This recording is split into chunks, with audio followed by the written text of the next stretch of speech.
जजों के बारे में भी ये हाहाकार मच रही है कि कुछ जज भी भ्रष्ट हो गए। बता फिर कहाँ रह गया ये संसार में। इन जनता और राजनेताओं का पीड़ित किया हुआ व्यक्ति कोर्ट की शरण में जाता है और वहां कोई किसी भ्रष्ट जज का चढ़ जाए तो वो उसका नाश कर देता है। तो ये माया के लिए पैसे की आग लगी सबका है, दीन धर्म खत्म होने लगे। तो फिर क्या होगा कि ये हवस खत्म हो जाएगी, हजारों वर्षों तक रहेगी ये सब, भक्ति का ज्ञान भी चलेगा और सभी भगवान को चाहने वाले व्यक्तियां भक्ति करा करेंगे।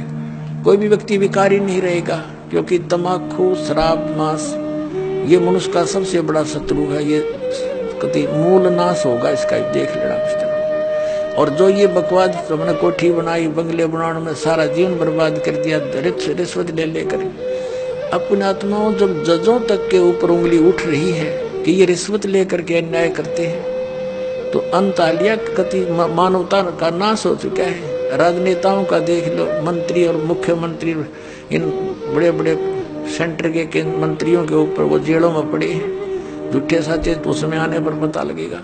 तो यदि ये सच है तो क्या जीवन है जीव का? कहाँ जाए गरीब जनता जब हमारे रक्षक ही भक्षक बन बैठे। तो ये अज्ञानता के कारण है, ये नहीं है कि और बाकी सारे ठीक से। जिसका वहां बैठ कर दाव लगेगा कोई नहीं बख्शे। कोई का मतलब है कि अधिकतर हो चुके हैं, बहुतायत हो चुकी है ऐसे हमारे, लेकिन मिथ्या नहीं होते। ऐसी बात नहीं होती कि सभी बुरे नहीं होते, अच्छी आत्माएं हैं, उनकी कोई बसाती नहीं। गांव गांव में अच्छी आत्माएं हैं, जो वहां पर भी पंचायतों में विशेष न्याय प्राप्त नहीं हो रहा। अच्छी आत्मा वहां भी रोती है कि अब क्या करें, सब जगह बात बिगड़ चुकी है। तो अब ऐसी स्थिति आवेगी कि प्रभुता की भूख खत्म होगी। समय लगेगा, थोड़ा सा होगा इस ज्ञान से ही, और बहुत ज्यादा समय भी नहीं लगेगा, बहुत शीघ्र होगा, क्योंकि ये प्रचार बहुत अच्छी तरह हो रहा है। अपने आत्मा इस अच्छे मार्ग में है। एक ये दास है जो सत्य बता रहा है।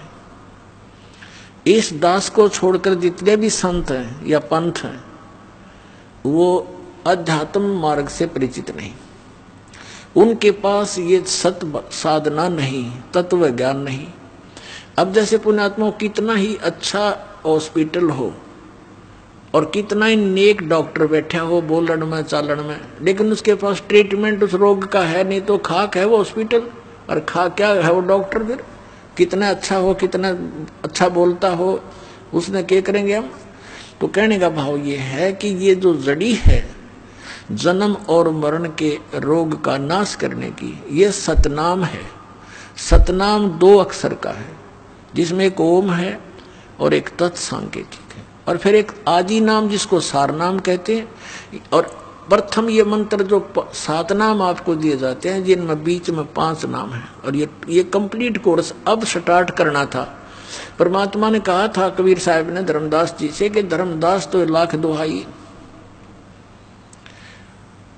और ये सार शब्द की दबार न जाई।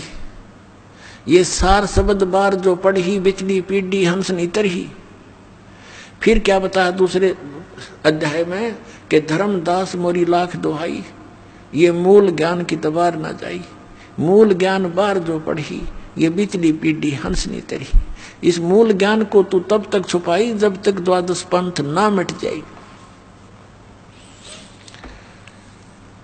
अब अभी तक इसको छुपा के रखना था। ये मंत्र भी नहीं सार्वजनिक